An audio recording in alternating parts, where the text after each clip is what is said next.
Hello दोस्तों, कैसे हैं आप सब। आइए इस वीडियो में जानते हैं कि यदि कोई महिला अपने पति के खिलाफ भरण पोषण का मुकदमा करती है और उसमें कोर्ट के द्वारा आदेश कर दिया जाता है तो उसके बाद वह वसूली कैसे कर सकती है अपने पति से। तो आज की इस वीडियो में इसी बारे में जानेंगे। तो दोस्तों वीडियो बहुत ही इंटरेस्टिंग होने वाली है, तो चलिए फटाफट वीडियो शुरू करते हैं। लेकिन दोस्तों यहाँ पर छोटी सी रिक्वेस्ट करूंगा, अगर आप इस चैनल पर नए हैं तो चैनल को सब्सक्राइब कर लीजिए और बेल आइकन को प्रेस कर लीजिए, क्योंकि इस तरीके की वीडियो मैं अक्सर के लिए लाता रहता हूं।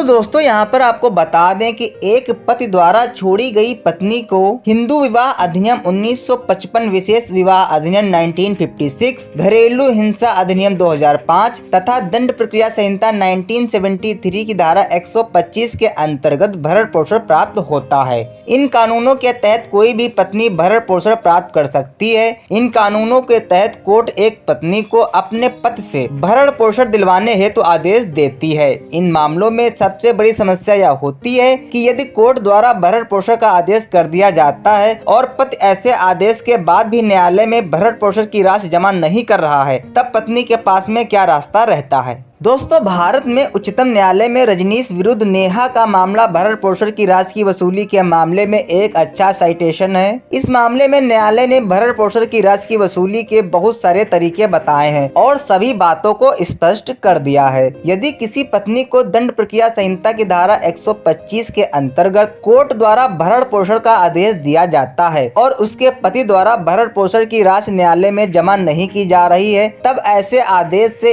1 साल बीत जाने के बाद भरण पोषण की वसूली के लिए धारा 125 खंड 3 के अंतर्गत एक आवेदन लगाकर न्यायालय से भरण पोषण की राशि वसूली के संबंध में निवेदन किया जा सकता है। जब कभी इस प्रकार से राशि की वसूली के लिए आवेदन न्यायालय के समक्ष प्रस्तुत किया जाता है, तब न्यायालय वसूली वारंट के जरिए राशि की वसूली करता है। कोर्ट वारंट जारी करके पति से कहता है कि शीघ्र से शीघ्र हमारे द्वारा दिए गए आदेश में भरण पोषण की राशि जमा करें। यदि ऐसा भरण पोषण दंड प्रक्रिया संहिता की धारा 125 के अंतर्गत नहीं किया जाता है तथा घरेलू हिंसा अधिनियम, हिंदू विवाह अधिनियम या फिर विशेष विवाह अधिनियम के अंतर्गत किया जाता है, तब न्यायालय राशि की वसूली एक उधार धन की राशि के वसूली के प्रकार किए जाने हेतु भी निर्देशित कर सकता है। अर्थात जिस प्रकार से उधार दिए गए धन की वसूली के लिए मुकदमा न्यायालय के समक्ष किया जाता है, इसी प्रकार से एक मुकदमा भरण पोषण की राशि की वसूली के लिए भी न्यायालय में लगाया जा सकता है। और इतना ही नहीं, जिस प्रकार उधार धन की वसूली विपक्षी की संपत्ति को कुर्क करके की जाती है, उसी प्रकार भरण पोषण की राशि की वसूली पति की संपत्ति को कुर्क करके की जा सकती है।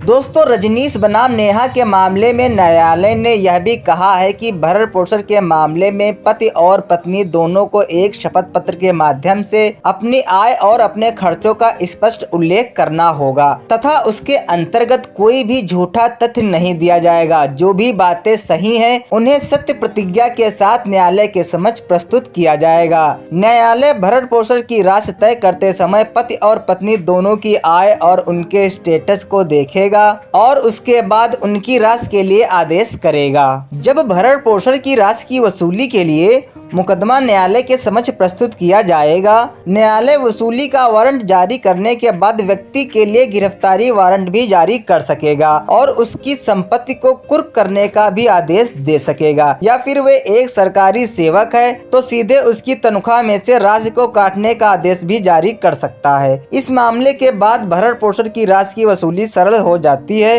और किसी भी पत्नी द्वारा सरलता पूर्वक भरण पोषण की राशि को वसूल किया जा सकता है। दोस्तों यहाँ पर आपको बता दें कि न्यायालय भी उस व्यक्ति की संपत्ति को बेचकर इस राशि को प्राप्त करने का अधिकारी हो जाता है। यदि व्यक्ति ऐसी राशि का भुगतान नहीं करता है, तब उसे हर 1 महीने की राशि के लिए 1 महीने की जेल भी भुगतने का आदेश किया जा सकता है। 1 महीने के भरण पोषण के लिए 1 माह के कारावास का प्रावधान किया गया है।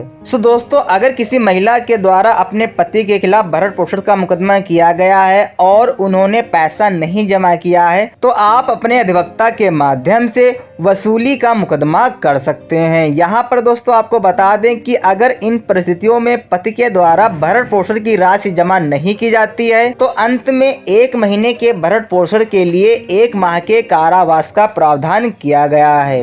आई होप दोस्तों आपको ये वीडियो पसंद आई होगी और मिलते हैं नेक्स्ट वीडियो में। तब तक के लिए जय हिंद, जय भारत।